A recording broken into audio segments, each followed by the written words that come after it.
Cześć Wam, dzień dobry. Dzisiaj jest bardzo gorąco. Czy Wam też jest tak gorąco? Bardzo gorąco. Ale bajka oczywiście będzie. Bajka ma tytuł Strój i mądrość. W jednej z wsi na brzegu Królestwa Bajek mieszkała mądra rodzina. Ktokolwiek przychodził tam na świat w tej rodzinie, czyli dzieci, wiadomo było, że będą mądre. Wszyscy z tej wsi korzystali z mądrości tej rodziny, bo faktycznie to był przywilej, wielka sprawa i rzecz, bo rodzina była szczególnie mądra i członkowie wieśniacy w tej wsi dostawali porady od niej.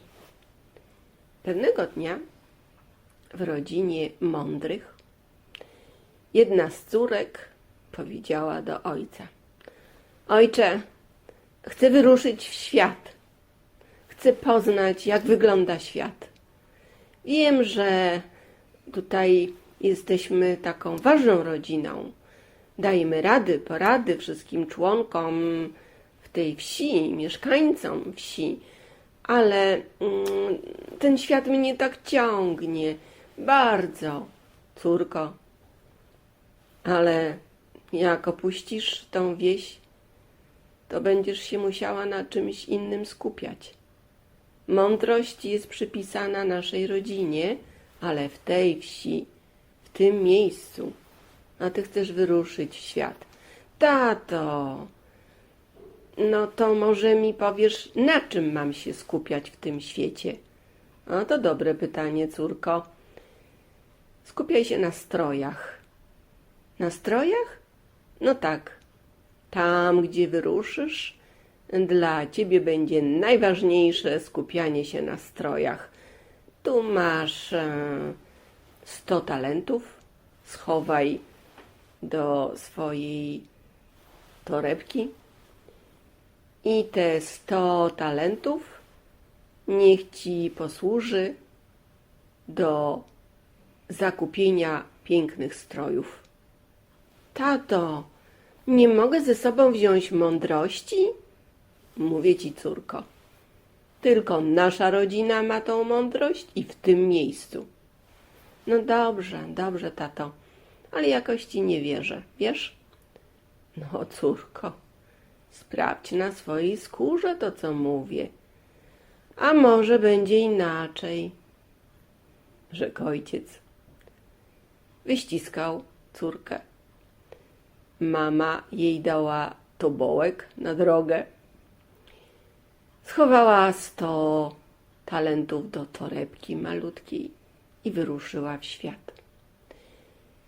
Docierała do różnych miejsc i we wszystkich miejscach, gdzie dotarła, faktycznie zwracała uwagę tylko na stroje. To kupiła kapelusik piękny, to kupiła sukienusi piękną, to kupiła wachlarz i czuła się zupełnie jak dama, chociaż była wieśniaczką. To budki kupiła takie na koturenku pięknym, różowym. To kupiła bransoletkę, to kolczyki do uszu.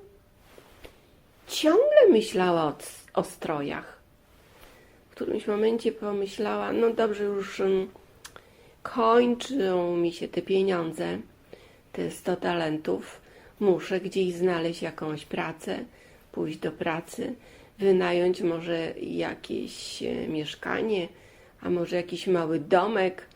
No właściwie do tej pory to, co potrafiłam i umiałam, to było dawanie rad i porad. Teraz no tylko to moje stroje, to kim ja mogę być? Może mogę posłużyć za model u krawcowej. A może Tu są jakieś pokazy mody. Widziałam taką książkę science fiction. W tej książce pisano o pokazach mody. U taty w bibliotece była taka książka, więc może jakieś pokazy mody, a może mam zostać krawcową? I tak się zastanawiała. Chodziła, szukała wszędzie pracy, ale zatrudnił ją jeden z hrabiów w mieście, do którego trafiła. I była tam nianią, ale od niani wymagano, żeby codziennie chodziła w innym stroju, ponieważ dzieci, którymi się zajmowała, uczyły się piękna do strojów. Więc to jej pasowało. I ona już zdążyła się na tym poznać. W związku z tym była wartościowa dla rodziny hrabiowskiej. Długo już tam pracowała i ciągle się w te stroje przeróżne ubierała. Co dostała wypłatę, to biegła na targ do sklepów, czy sama nawet wyciągała maszynę, bo w międzyczasie nauczyła się szyć. A to była zaczarowana maszyna, ściągnięta z opowiadań science fiction z biblioteki u taty.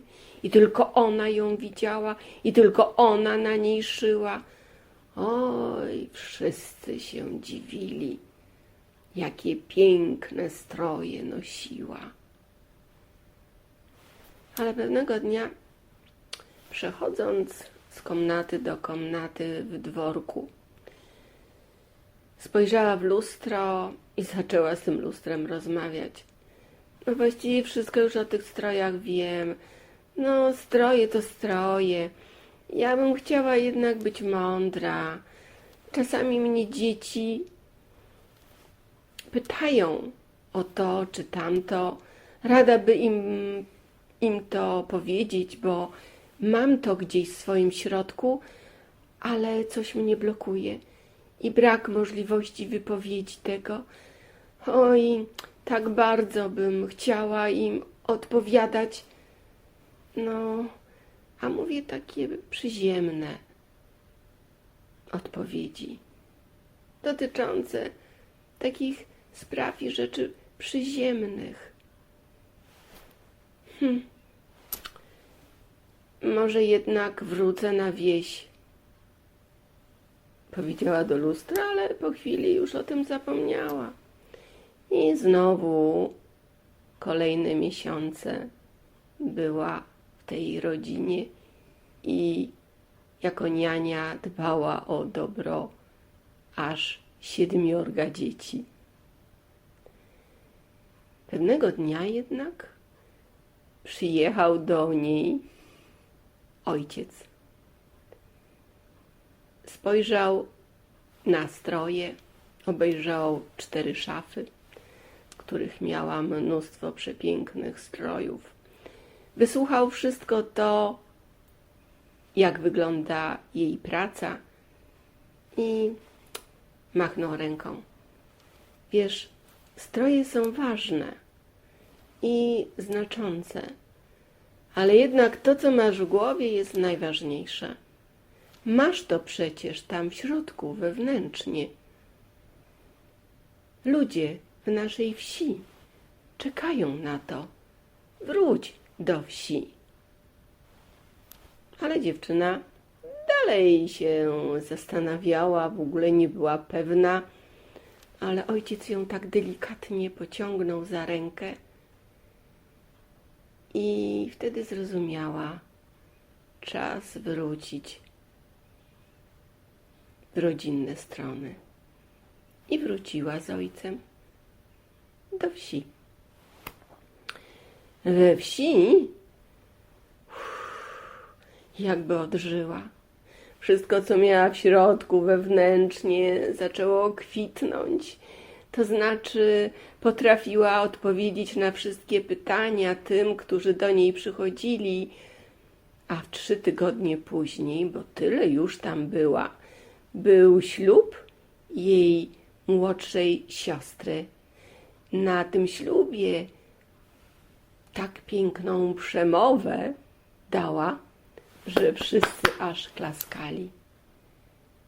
I wtedy coś się w niej obudziło do końca i bez reszty.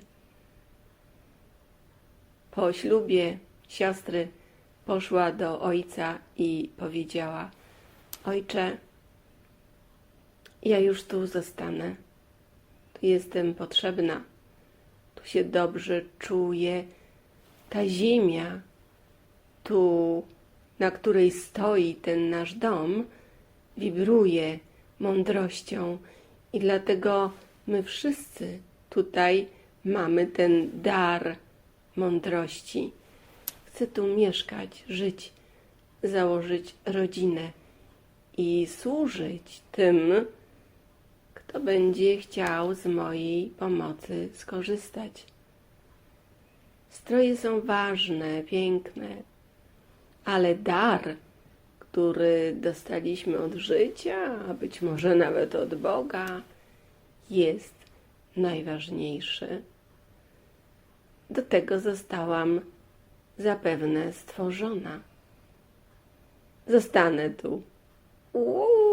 Wiecie, jak się ojciec ucieszył? Uradował wielce. Tą wieść rozgłosił po całej wsi, a w pół roku później dziewczyna znalazła swoją parę, pięknego, a właściwie przystojnego męża. Też wyszła za mąż, mieli dzieci, mieszkali w tym samym domu, tylko wybudowali piętro, bo chcieli, by i ich dzieci należały do rodziny mądrych. Tak to w życiu bywa. Czasami chcemy się gdzieś przenieść, a ziemia mówi: zostań, zostań, zostań. Tu jest twoje przeznaczenie. Zostań, tu dar, który masz, może wykwitnąć i możesz nim służyć ludziom. A jak jest z tobą? Jak jest u ciebie? Może jest zupełnie inaczej, a może jest tak samo. Zastanów się. Dziękuję. Cześć wam.